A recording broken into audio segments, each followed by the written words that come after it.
Lanjutkan diskusi kita, ya kan, setelah kita sempat break, Iya, kita minum dan ngopi dulu. Nah, kita lanjutkan tentang topik yang lain nih, Kak Irma. Kak Irma kan di Komisi 9 iya, DPR ya, yang juga mitranya salah satunya adalah Badan Pangan Nasional ya, Kak betul. Irma ya. Nah, salah satu yang paling concernnya Presiden Prabowo itu adalah tentang program makan gizi gratis, ya kan? Yang tanggal 6 kemarin, Mhm, ya kan, sudah launching mhm. setelah beberapa kali percobaan-percobaan. Nah, saya mau dapat komentar dari Kak Irma dulu nih. Dengan dimulainya program itu sudah dilaksanakan. Artinya begini, Mhm. menjelang 100 hari pemerintahan Pak Prabowo, apa yang dikampanyekan, apa yang selama ini menjadi spirit dan komitmen Pak Prabowo, nggak omong-omong, udah jalan. Gimana Kak Irma? Iya, Badan Gizi Nasional Bang namanya, Oh, BGN. Badan Gizi Nasional Ya, ya, bukan Badan Pangan Nasional ya? kebetulan di bawah Komisi 9 ya, Iya, iya, iya. mitra Komisi 9 lah ya. Kemarin tanggal 6 kami sudah bertemu Hmm. dengan BGN, Badan Gizi Nasional, kita minta peta jalan atau road map ya, kemudian, apa sih yang harus mereka kerjakan, Mhm. detailnya seperti apa, distribusinya seperti apa, anggarannya seperti apa, Mhm. kemudian apa impact positif dari program ini, itu Mhm. juga sudah dijelaskan oleh BGN kepada Komisi 9. Mhm. Yang pertama, tarif dulu deh, Tarif. anggaran. Kan 71 triliun. Mhm. Untuk satu porsinya itu 10.000. Mmm. Itu minimal. 10.000 itu minimal, Bang. Tergantung nanti misalnya kalau di daerah Papua kan nggak mungkin segitu. Betul. Nah, pasti ada diskresi. Mhm. Nah Mhm. ya, ada diskresi di sana. Di tempat-tempat yang living cost-nya nggak memungkinkan 10.000 itu ada Mhm. diskresi. Itu yang pertama dan kami tentu Komisi 9 mensupport anggarannya Mhm. ya. Anggarannya sudah tersedia, tapi memang kemarin masih belum bisa dikeluarkan Mmm. ya. Dipanya masih belum cair. Maka kemudian Pak Prabowo yang karena memang ini program andalan beliau, Mhm. menalangi lebih dulu. Menalangi. Menalangi, jangan salah loh ya, Jadi tidak bukan pakai menggunakan uang dana pribadi, pribadi, ya, yang keliru. beredar di media kan seperti itu Kak Irma. Keliru, Mmm. menalangi dana talangan dan Mhm. akan digantikan nanti. Oh, Setelah DIPA ini cair akan digantikan, jadi akuntabel lah ya? akuntabel Ya. dan bisa dipertanggungjawabkan. Ya, karena dana ini keluarnya kan dari Menq. Mhm. Mhm. Nah, jadi nggak usah khawatir gitu ya para akademisi, jangan lagi mengatakan bahwa ini adalah uang pribadi yang Mhm. digunakan ya, seolah-olah ini ada sesuatu Iya, misalnya iya, iya, begitu, itu iya. enggak. Itu hanya dana talangan, begitu seriusnya Pak Presiden gitu ya, sebagaimana yang disampaikan, Pak Prabowo ke publik bahwa, "Saya sudah selesai dengan diri saya, harta saya akan saya sumbangkan untuk bangsa dan negara Mhm. ini, bagi Mhm. saya memimpin bangsa ini adalah satu kehormatan, dan saya akan membuat, anak bangsa ini nggak kelaparan." Kan itu Iya, intinya iya. dari apa yang disampaikan Pak Presiden. Sampai segitunya loh beliau mau mengeluarkan uang pribadi untuk sebagai dana Mmm. talangan. Nah, Betul, jadi betul. ini dana talangan, bukan dana pribadi yang tidak bisa diaudit, Mhm. Mhm. ya, tidak bisa diaudit, tidak bisa dipertanggungjawabkan. Itu keliru, Ya. ya. Ini statement saya karena saya sudah bicara langsung dengan BGN, kami di Komisi 9 sudah menyampaikan itu. Mhm. Mhm. Nah, terkait dengan gizi, tentu yang pertama Komisi 9 itu pasti support anggarannya dulu. Ya. Dan sudah selesai, 71 triliun. Nah, yang kedua tentu regulasinya, Ya. itu juga kami tata bersama, agar tidak ada ketimpangan, tidak ada lagi, pasal-pasal yang bersayap-sayap lah istilahnya Iya, gitu iya, kan, iya. ini keputusan presidennya, kemudian aturan mainnya seperti apa, distribusinya seperti apa, kontrolnya seperti apa, itu kita nggak mau main-main ini, karena Mhm. ini sensitif nih soal makanan ini. Betul, betul. Nah, setelah itu apa yang kita lakukan? Kontrol tentu Bang. Kita melakukan kontrol, ya, terkait dengan anggarannya tadi kan, kemudian bagaimana distribusinya, bagaimana rasa dari makanan itu sendiri, kebersihannya, impact positifnya Mhm. apa, Mhm. gitu ya. Kita bisa menyampaikan ke publik bahwa program ini luar biasa karena menyerap lapangan pekerjaan yang cukup besar. Iya. Ya, dari satu dapur umum saja, jadi satu dapur umum itu mengelola 4 sampai 5 sekolah. Satu dapur umum? Ya, 4, 5, bahkan bisa 7 sekolah Mhm. Mhm. gitu, satu dapur umum. Kalau di satu kabupaten tentu kan ada banyak dapur umum. Satu dapur umum itu dikelola oleh kurang lebih 50 tenaga kerja. Itu tidak diambil dari uang yang 10.000 loh Bang, itu beda. Oh, itu berarti Beda. bukan dana yang 10.000 Bukan ya? yang dana yang 10.000. Berarti itu biaya operasional barangkali? Biaya operasional. Jadi 10.000 itu hanya nilai dari makanannya. Nilai makanan. Ya. Yang ketiga, impact pertumbuhan ekonomi yang bisa didapat. Ya, karena mulai dari telur, mulai dari ayam, mulai dari ikan, sayuran, buah-buahan dan lain sebagainya itu diambil dari wilayah masing-masing. Maka pertumbuhan ekonomi di wilayah itu pasti akan tumbuh. Iya. Ya toh? Di situ. Jadi ada dua impact positif yang sangat besar. Pertama lapangan pekerjaan, yang kedua pertumbuhan ekonomi dari satu program ini. Tapi memang sekali lagi saya harus garis bawahi bahwa kontrolnya harus betul-betul, ya harus betul-betul dijaga. Karena sangat rawan sekali dikorup nih. Sangat rawan Kak Irma. Sangat rawan. Sangat rawan. Kemarin saja sudah ada terjadi jual beli jatah catering. Nah, iya kayak begitu tuh. Ya kan? Ya, betul. Nah, maka kita panggil kemarin di tanggal 6 BGN ya, agar jangan sampai ini berkembang. Nah, BGN harus menyampaikan ke publik, saya bilang BGN harus punya public relation lah yang menjelaskan ke publik bahwa untuk bisa menjadi rekanan, nah, harus ada syarat-syaratnya dan ke sini, ke satu websitenya, kan gitu, ke satu pintunya. Jadi jangan pernah masyarakat tertipu oleh oknum-oknum yang mengatakan bahwa dia bisa membantu dan lain sebagainya. Enggak, karena semuanya by online. Itu yang harus dipahami oleh publik. Dan itu harus disampaikan juga oleh BGN kepada publik. Kami di Komisi 9 sebagai mitra tentu akan membantu mensosialisasikan ya terkait dengan program ini. Itu Bang. Ya.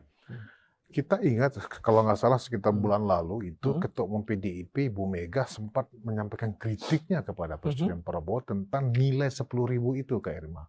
Karena menurut Bu Mega, apa iya 10.000 itu bisa bergizi? Tempenya udah berapa, tawannya udah berapa, belum nasinya. Ini nggak masuk akal. Nah, tetapi ternyata Presiden Prabowo tetap tidak mendengarkan kritikan dari Bu Mega itu, tetap dengan anggaran 10.000. Kira-kira terpenuhi nggak seperti yang dibilang, terpenuhi nggak asupan gizinya nih Kak Irma, sesuai yang diingatkan oleh Bu Mega itu? Jadi gini, ada dua hal yang harus dibedakan. Makan kenyang dengan makan bergizi. Oh iya. Harus beda Bang. Makan kenyang dengan makan bergizi itu beda loh ya. Iya. Kalau makan bergizi itu dia nggak harus kenyang. Jadi cukup, porsinya itu cukup. Bukan kenyang loh Bang. Bangsa kita kan kebiasaan ya, punya kebiasaan makan kenyang. Iya, nasinya banyak. Bukan makan bergizi ya? Bukan, nasinya banyak, lauknya sedikit. Betul. Kan gitu. Sudah tradisi Itu Indonesia udah tradisi, lah ya. nggak bisa kita nafikan ya. Orang kita suka makan kenyang, tapi nasinya banyak, lauknya sedikit. Nah, sementara makan bergizi ini beda. Jadi makan cukup tapi bergizi. Jadi kita membiasakan untuk makan cukup tapi bergizi. Jadi nilai nasinya sudah ditimbang, nilai sayurannya ditimbang, nilai lauk pauknya juga sudah ditimbang. Gitu. Jadi tidak makan kenyang, gitu ya, tapi makan cukup. Nah itu yang sedang dilakukan oleh Pak Prabowo, ya, merubah paradigma perut kita dengan mindset kita terkait dengan makanan. Iya. Ya kan? Karena makan kenyang itu tidak menambah untuk perkembangan otak. Betul. Tapi makan cukup dengan gizi yang sesuai itu menambah perkembangan otak. Nah, itu yang diinginkan Pak Prabowo. Jadi kalau 10.000 ya cukup. Kenapa? Karena kan nggak beli di warung Padang. Nggak beli di warteg. Istilahnya kan ini dikelola oleh catering gitu ya, yang sudah jelas operasionalnya beda. Berarti yang dimaksudkan Bu Mega itu mungkin yang makan kenyang barangkali ya? Mungkin beliau menginterpretasikan makan kenyang. Oh. Sebagaimana biasanya Bang kita makan Iya, gitu ya di iya, warung. iya, betul. Nah, itu beda Bang. Nggak Ini seperti ini itu. baru paham juga nih. Iya kan? Makan bergizi Ini gratis ini informasi beda. baru nih Kak Irma. Makan Nah, itu harus kenyang sama makan tersampaikan ke bergizi, publik betul, bahwa betul. ini makan cukup bergizi, gitu. Bukan makan kenyang. Kalau sekedar kenyang tapi tidak bergizi, nggak sampai message-nya Pak Prabowo untuk Betul. menambah perkembangan otak anak. Ya, betul. Nggak sampai. Dan memang kalau dengan 10.000 ya kan, kalau konsepnya itu adalah makan bergizi, makan siang bergizi atau sarapan bergizi ya kan, Ya, rasanya sih memang ini cukup, ya kan? cukup. Karena yang dikasih makan ini kan memang anak-anak yang memang perkembangan otaknya kan lagi Ya, membutuhkan nutrisi. nutrisi. Ini yang sedang dikejar oleh Presiden Prabowo, Betul. ya kan? Nah, Kak Irma, apakah ini distribusi dari program ini seperti apa ya Kak Irma? Karena kan kalau kita lihat memang ini kerjaan besar loh Kak Irma. Ya, Kerjaan besar betul. ini. Dan yang menjadi keluhan ya, mungkin keluhan ya, kantin di sekolah pada tutup katanya Kak Irma. Nah, ini gimana menjaga? Di satu sisi ada UMKM yang pesta pora, anggaplah dia kelimpahan banyak order. Di sisi lain ada usaha yang bisa mati. Nah, gimana tuh Kak Irma? Kantin cuma satu orang pengaruhnya, satu orang. Tapi kalau ini membuat banyak orang untuk ekonominya bisa tumbuh. Jadi nggak bisa di apple to apple kan bahwa satu kantin tutup, tapi kan yang kita tumbuhkan mungkin lebih dari 100 kantin istilahnya gitu. Kita menumbuhkan 100 kantin dengan menutup satu kantin istilahnya begitu. Nah, perbandingannya nggak bisa apple to apple Bang. Ya, berapa pertumbuhan ekonomi yang akan kita peroleh? Ya kan, berapa tenaga kerja yang bisa lapangan pekerjaan yang bisa tersedia di sana? Kan itu harusnya yang kita pikirin.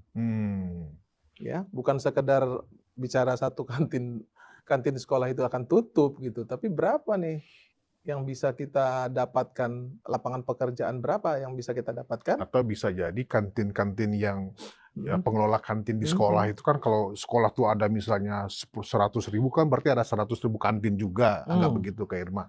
Mungkin supaya ini juga jangan sampai menjadi anak kandung anak tiri ya kan, mungkin mereka bisa dilibatkan oleh sekolah. Bisa, kan, gitu, ya kan? sepanjang memenuhi kriteria bisa. Jadi enggak juga mereka akan hilang. Kalau mereka sesuai dan bisa mengelola, nggak ada masalah kok. Nggak ada yang namanya di roadmap itu tidak ada menghilangkan kantin sekolah, nggak seperti itu. Kalau kantin sekolah ini bisa mengelola, maka kantin sekolah yang akan mengelola. Jadi nggak perlu ada yang kehilangan sebenarnya. Kalau mereka mampu dan bisa, go ahead. Ya. Nah, pada saat peluncuran dari program itu sendiri, kenapa Presiden nggak hadir ya, Kak Irma?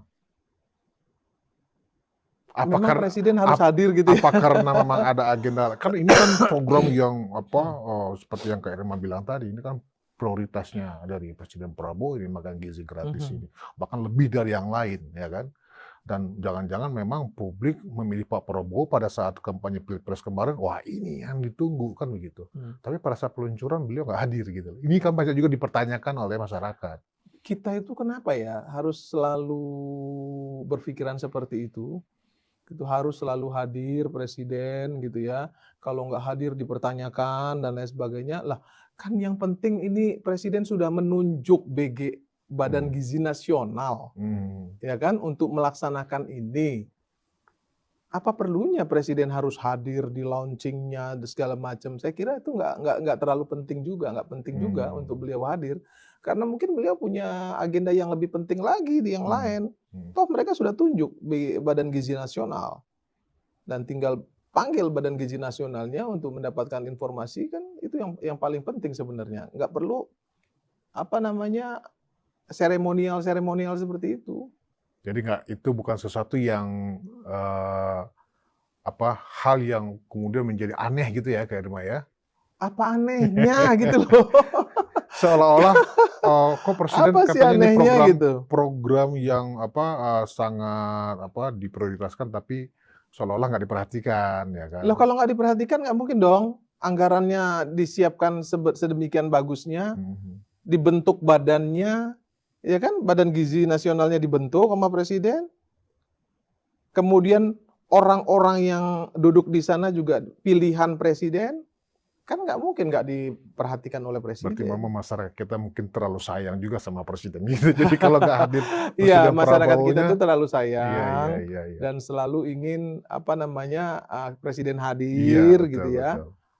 di acara-acara seremonial gitu. Ya bagi kita mungkin itu satu kearifan lokal juga sih ya. Mhm. Tapi menurut saya sih ya nggak terlalu urgent juga gitu untuk Mhm. hal-hal seperti itu gitu ya. Kita sudah harus mulai masuk kepada kerja-kerja, bukan lagi seremonial-seremonial gitu.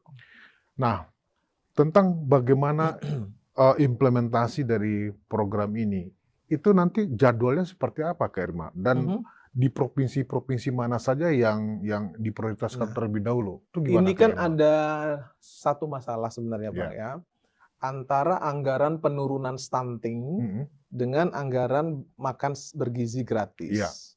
Karena di makan bergizi gratis ini anak sekolah, anak balita pun masuk, Mhm, mhm. contoh di situ. Kemudian ibu hamil pun masuk di situ, ya kan? Nah, maka menurut saya anggaran penurunan stunting ini juga harusnya Mhm. itu sudah terkorelasi dengan makan bergizi gratis ini. Jangan nanti ada tumpang tindih. Artinya ada dua anggaran yang tujuannya satu. Nah, Stunting ini termasuk yang di 71 triliun nggak Kak Irma? itu yang lagi terus terang itu yang saya mau mau mau apa namanya Perjelas mau di parlemen? ya Oh, mau saya oke. perjelas di parlemen. Mhm, Berapa anggaran penurunan stunting ini? Kan mhm, gitu. Karena sampai hari ini Pak Jokowi aja kemarin marah besar itu soal anggaran penurunan stunting. mhm. Karena tidak dipakai untuk mendistribusikan makanan-makanan Kepada ibu-ibu untuk hamil ya? anak-anak stunting dan ibu hamil, justru malah dipakai untuk sosialisasi, untuk Tuh apa studi namanya, banding, untuk studi seminar. banding, seminar-seminar ya, Iya, iya. seminar-seminar, sana sinilah gitu. Nah, Mhm. itu yang ditegur oleh Pak Jokowi dan itu menurut saya itu memang yang harus diperketat besok. Iya. Jadi Kementerian Kesehatan, karena itu di bawah Kementerian Kesehatan, dan BKKBN, Mhm. maka itu juga harus menjadi concern mereka. Kan BKKBN ini kan leading sektornya, Iya. tetapi kemarin, anggaran penurunan stunting itu tidak yang paling besar justru di Kementerian Kesehatan. Mmm. Ya, jadi ada di banyak kementerian tuh.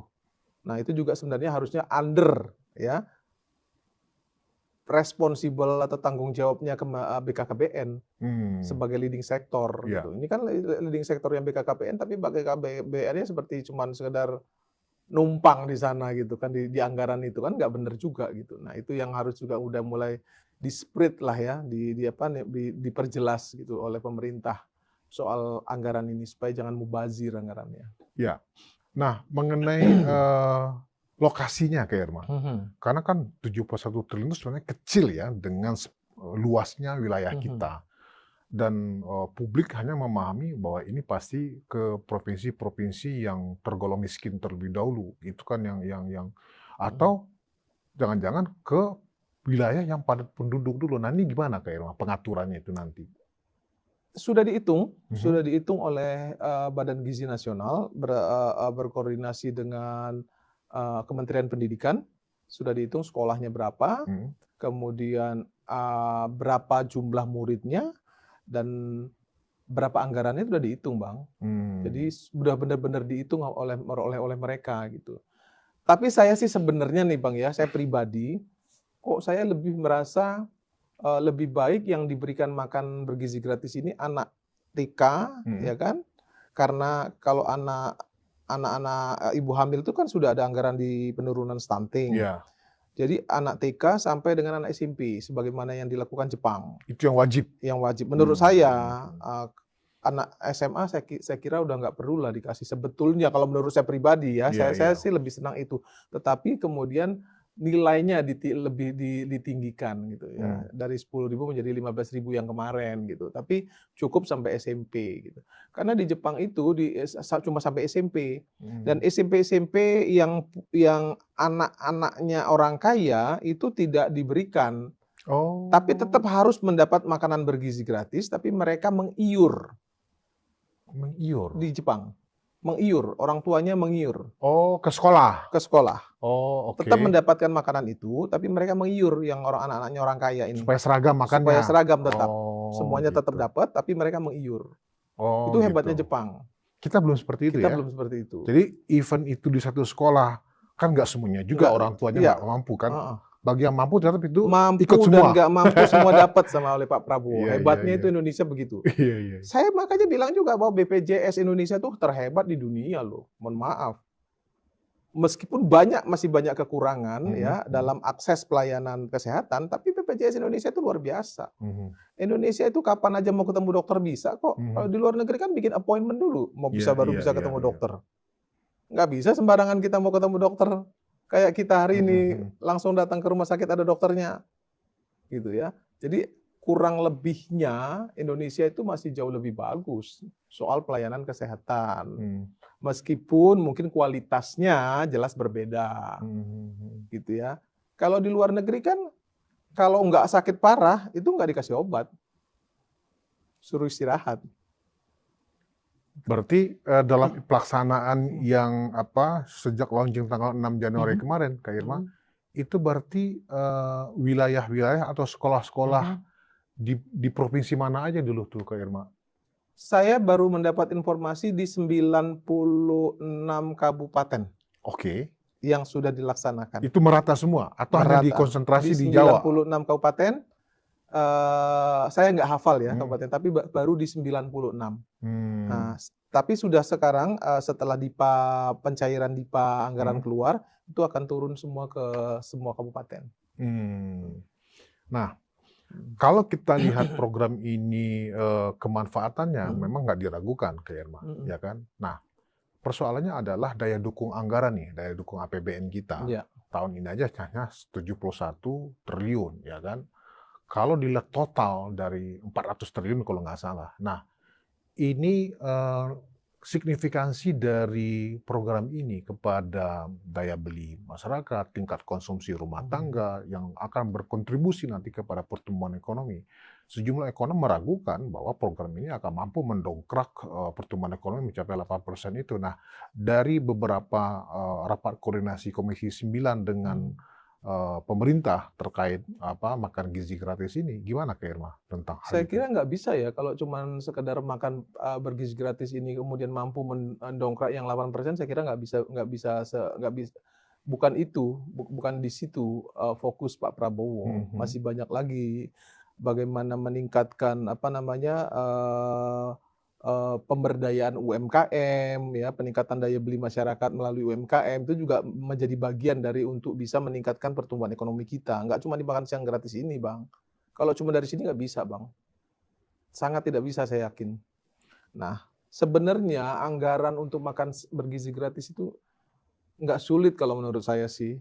Kita kan punya cukai rokok, Bang. Ya, mestinya kalau di luar negeri cukai rokok itu dikembalikan untuk kesehatan masyarakat. Iya.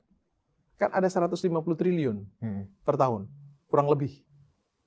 71 triliun itu masih bisa di-cover dari sini sebenarnya. Kalau mau bicara anggaran gitu ya. Balikin aja untuk kesehatan masyarakat. Makan bergizi gratis ambil dari cukai rokok. Yang 150 triliun per tahun. Selesai urusan sebenarnya. Ya kan? Sisanya dari 150 diambil 71, sisanya buat nombokin defisit BPJS Kesehatan.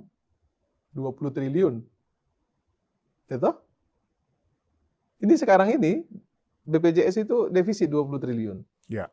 Tapi bukan defisit karena ketidakmampuan manajemen mengelola, bukan, karena sekarang ini justru orang yang tadinya nggak pakai BPJS sekarang pakai BPJS. Betul. Berobatnya. Jadi makin aktifnya masyarakat Indonesia menggunakan BPJS. Yang membuat kemudian BPJS defisit 20%. Jadi antara penerimaan dan pengeluaran itu lebih besar pengeluaran. Betul. Gitu.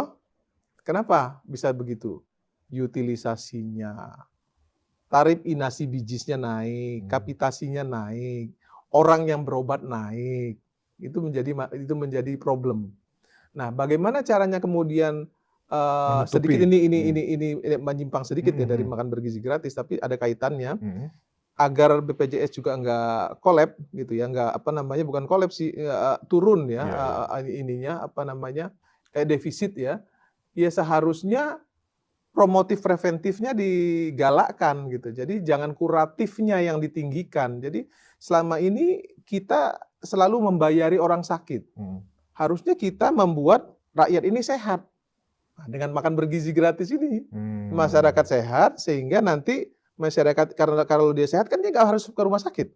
Nah, itu menurunkan ini gitu. Jadi sebenarnya ada banyak side effect-nya. Ya, karena kan argumennya adalah kenapa ini terkait dengan pertumbuhan ekonomi, karakter dari growth kita, pertumbuhan ekonomi kita kan dari konsumsi rumah tangga kayak Betul, ya kan. betul. Nah, orang kan membayangkan ya dengan program Pak Prabowo ini ya kan, semuanya kan terlibat tuh ya kan. Tetapi karena nilainya cuma 10.000 ya kan, belum lagi tanda kutip nih, belum lagi yang dikorupsi kan begitu selalu orang bilang kan begitu. Nah, jadi apakah ini sudah dihitung benar oleh pemerintah bahwa ini memang akan produktif, akan efektif ya kan, dan jauh dari unsur-unsur nanti ini akan ada misalnya dikorupsi gitu loh. Kalau bakal dikorupsi, bakal ada yang nakal, saya nggak bisa menafikan itu, Bang. Tapi yang kami tekankan di Komisi 9 adalah transparansi dari BGN itu sendiri terkait dengan penggunaan anggaran. Itu yang harus ditekankan oleh yang akan ditekankan Komisi 9 kepada BGN. Karena BGN bertanggung jawab. Jadi leading sektornya ini Badan Gizi Nasional ya? Oh iya, Badan Gizi Nasional, bukan food. Ini ya, Badan Ketahanan Pangan, bukan. Badan Gizi Nasional. Jadi mereka bisa dimintai pertanggungjawaban soal ini. Makanya kami di Komisi 9 betul-betul mengantisipasi terkait dengan satu, rasa, kualitas makanan, agar apa yang tersajikan itu tidak mubazir. Jadi nggak dimakan oleh anak-anak karena nggak enak misalnya. Iya, ada kasus seperti itu kayak itu kan udah itu saya sampaikan kepada mereka dan itu menjadi fokus. Saya bilang sampai nggak dimakan itu sudah harus menjadi dimasak fokus sebanyak itu, tapi anak-anaknya nggak mau makan karena nggak enak katanya. Itu menjadi fokus. Bahkan itu sudah saya sampaikan langsung ke BGN. Saya itu kalau ada persoalan baik itu dari media atau apapun, saya langsung telepon BGN. Saya langsung telepon secara pribadi saya langsung telepon. Ini ada ini di sini, tolong perbaiki.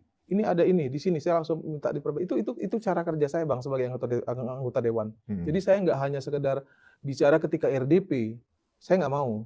Jadi kami punya Komisi 9 itu punya nama orang-orang yang bertanggung jawab terkait dengan makan bergizi gratis. Nah, setiap ada masalah kami langsung telepon. Di sini ada masalah ini dan kami mendapat laporan langsung harus perbaiki. Jadi on the spot kita selalu kawal ini. Karena ini betul-betul sensitif, Bang.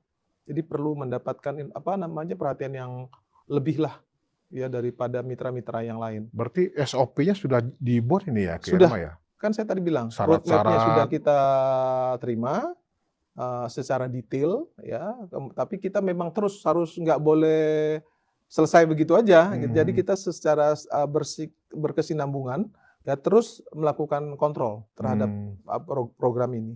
Karena memang program ini berjalan kan setiap hari, Bang, pemberian makan ini. Jadi pasti akan banyak masalah. Dan itu sudah diantisipasi, pasti akan banyak masalah. Nah, maka kemudian pertanggungjawabannya harus jelas. Gitu. Karena ini makanan yang dimakan. Belum lagi nanti ada yang, mohon maaf, keracunan, ada yang makan misalnya kemudian membuat orang bisa sakit dan lain sebagainya gitu ya. Jadi persoalan kebersihan, persoalan gizi, persoalan rasa itu juga betul-betul kita wanti-wanti ke BGN. Ya, karena memang kita bisa bayangkan setiap jam makan siang, Mhm. wah anak-anak sekolah tuh sudah ngebayangin mau makan enak nih, Mhm. ya kan. Jadi bukan makan kenyang nih, kayak mau makan enak, ternyata nggak enak, Ya. ya kan. Nah, artinya apa? Ini bisa jadi memang memicu semangat anak-anak. Mhm. Dampaknya kan seperti Ya. itu. Nah, seberapa yakin pemerintah ini akan terdistribusi ke semua sekolah? Kalau kan nanti menjadi iri-irian nih, Kak Irma. Boleh nggak sih Bang kita nggak yakin? Kita sih harus Saya yakin. harus yakin. Gitu. Bangsa ini harus yakin dulu. Mhm. Berjalan dulu, baru kita kritisi. Jangan belum apa-apa, kita sudah melakukan kritisi. Itu yang selalu dilakukan oleh oknum-oknum yang tadi kita bicarakan di depan, ya. Belum terjadi sudah diramal, gitu Iya. ya. Senang banget ramal-meramal, gitu ya. Nah, maksud saya sebagai aktivis, sebagai akademisi, terjadi baru kita kritisi. Hmm. Kalau belum terjadi sudah kita kritisi, nggak ada gunanya juga kan? Hmm. Loh, apa yang mau kita protes? Apa yang mau kita kritisi? Orang belum ada masalah. Terus katanya sedia payung sebelum hujan. Oh, oke. No problem bagi saya. Tapi kan yang dilakukan sedia payung sebelum hujan itu kita kan harus jelas. Kritiknya harus jelas. Hmm. Ya kan? Anggarannya tersedia enggak? Hmm. Kan itu. Kontrolnya bagaimana? Regulasinya seperti apa? Siapa yang melaksanakan? Distribusi seperti apa? Nah, itu dulu. Itu kritisi, silakan, nggak apa-apa. Lakukan kritisi itu. Tapi kalau belum apa-apa sudah bilang 10.000 nggak cukup, ya jangan juga. Hmm. Buktinya bisa. Iya. Kan gitu. Karena mohon maaf ya, di satu daerah, di Lampung misalnya, saya makan nasi uduk tuh cuma 4.000. Kalau ditambah telur jadi 7.000. Betul. Gitu. Karena nilai harga makanan itu kan masing-masing Beda-beda. daerah kan berbeda-beda. Apalagi kalau dikelola secara banyak, kuantitas ya. Jadi karena saya punya catering, jadi saya tahu persis lah Bang ya. Oh gitu ya. Dan kalau beli banyak kan harganya juga jauh lebih murah ya kan daripada Jauh lebih murah. kayak ibu-ibu masing-masing rumah kan belinya ke warung-warung, Ya belinya beda lah, satuan Bang. ya kan. Kalau beli banyak kan lebih murah. Nah, satu lagi nih Kak Irma. Misalnya anggaplah ini di Jakarta Selatan misalnya ya kan. Terdaftar misalnya ada 1.000 sekolah misalnya. Apakah 1.000 sekolah itu kontinu setiap hari sekolah mereka dapat atau digilir ini Kak Irma? Setiap hari. Setiap hari? Setiap hari. Itu nggak akan meleset itu Kak Irma? Nggak meleset. Ya? Oh, banyak juga orang kan karena ini kurang informasi juga ya, mungkin Kak Irma bisa juga menjelaskan. Banyak orang beranggapan, wah ini kan digantian. Hari ini SD ini, besok enggak. SD itu, besok supaya dapat giliran semua. Nah kalau itu yang terjadi, sasaran atau target pemenuhan gizi itu nggak tercapai. Jadi ini setiap hari. Seterusnya. Wow. Ini mudah-mudahan keren ini Karima. Kalau ini setiap hari, mudah-mudahan pemerintah komit. Selama 5 tahun ya. Kalau presiden ganti kan kita nggak tahu lagi nih. Iya kan? Mudah-mudahan di 5 tahun Presiden Prabowo ini komit. Itu jangan sampai nanti berhenti tengah jalan, bikin malu nih. Ini pasti akan ada ekonom yang akan mulai menghitung-hitung nih Kak Irma. Nggak apa-apa. Berapa jumlah sekolah, ya kan? Dari SD, anggaplah hanya SD, SMP gitu ya. PAUD masuk nggak itu Kak Irma? Masuk ya. Dari PAUD, SD, SMP, berapa ada di seluruh Indonesia, kali 10.000, wah berapa ternyata nilainya kurang dalam realisasi tahun anggaran 2025 ini sebagai tahun pertama. Wah ini pasti akan rame ya kan dan seterusnya. Ini menurut Kak Irma berapapun nanti biaya yang dikeluarkan dalam pelaksanaan yang ternyata nggak cukup 10.000 nih, belum lagi biaya operasional. Kan itu jangan-jangan kan 71T itu sudah termasuk biaya operasional. Nah, orang kan hanya tahu bahwa 71T itu pembaginya adalah 10.000, padahal kan ada biaya operasional. Nah, perbandingannya berapa tuh Kak Irma dari 71 triliun itu? Ya terus terang saya belum mendapatkan karena kita kan kemarin baru RDP 1 kali ya dengan 2 kali dengan BGN. Yang pertama perkenalan yang hari kemarin dan kemarin baru kita masuk ke peta jalan. Jadi hitung-hitungan secara detailnya kan akan kita bicarakan nanti ketika kita ngomongin soal anggaran. Iya. Nah, itu akan kita baru akan tahu berapa sih sebenarnya SD berapa, SMP berapa, SMA berapa, PAUD berapa. Itu kan kita baru tahu nanti di detail. Kan kita masih reses nih Bang. After reses ini selesai, kan kita kan masuk ke situ Bang. Dan itu nanti akan kita terus terang akan kita sampaikan kepada publik juga. Bagi saya, kritisi apapun yang dilakukan akademisi terkait program ini, menurut saya bagus. Bagus. Nggak ada masalah, harus memang dilakukan kritisi dan pengawalan. Pengawalan, Ya, ya kan? itu tetap harus, nggak boleh nggak dikawal, nggak boleh nggak dikritisi. Karena kalau nggak dikawal, nggak dikritisi nanti malah curan-curan jadinya. Iya, iya, iya. Ya. Dan menarik sekali nih Kak Irma, karena memang di zaman kita ya, sebenarnya bukan makan gratisnya itu yang menarik, tapi makan rame-rame itu loh, Nah Kak Irma. iya, itu Ini dia. kan membuat anak sekolah itu kan bersemangat, Bergembira. ya kan, bergembira. Ya, apalagi di daerah Bang. Jadi, Di daerah tuh banyak anak sekolah itu berangkat sekolah nggak sarapan. iya, iya, iya. Ya, disangguin, paling disangguin. Kalau di daerah di Sumatera Selatan tuh masih disangguin 2.000, masih disangguin. Iya, sama bahkan ada yang nggak disangguin gitu Iya, ya. iya, iya. Dengan dapat makanan gratis ini, saya kira mereka akan bersukaria, bersuka cita. Nah, itu perlu juga kita support ya, kita bahagia melihatnya gitu. Soal bagaimana kemudian itu banyak persoalan ya, yuk kita selesaikan secara bersama-sama kan gitu. Itu yang harus dilakukan gitu. Kalau kita mulai kehilangan harapan ya selesailah negara ini. Dan yang perlu diingat sekali dari perbincangan kita ini yang saya pikir kita mungkin baru aware juga, ternyata konsepnya adalah makan bergizi, bukan makan kenyang. Nah ini baru nih Kak Irma. Itu dia, makanya banyak orang keliru. Iya, iya, ya. iya. 10.000 kenyang nggak kan Kalau gitu. itu dianggap makan kenyang 10.000 mah nggak cukup. 10.000 kenyang nggak kan gitu pertanyaannya. Ada teman-teman saya di grup-grup WA bilang gitu ya, 10.000 makan di sini aja begini. Nah, makanannya makan lu kan. Mau pakai 2-3 lauk wajar aja nggak bisa kan. Tapi kan ini kan makan bergizi. Makan cukup. Makan cukup bergizi gitu loh. Jadi kita merubah mindset ya, paradigma pola makan ini nggak seperti yang lampau ya, makan kenyang nasinya banyak lauknya satu kan gitu ya. Bahkan ada satu keluarga mohon maaf gitu yang mungkin finansialnya kurang gitu ya, 2 telur dikocok-kocok dicampur terigu gitu dipotong-potong, anaknya makan semua gede-gede ya kan. Yang penting nasinya banyak, anaknya kenyang. Karena kan konsep gitu. masyarakat Indonesia kan konsepnya makan kenyang. Itu dia, itu yang harus dibedakan. Ini makan bergizi gratis, berarti makan bergizinya itu makan cukup.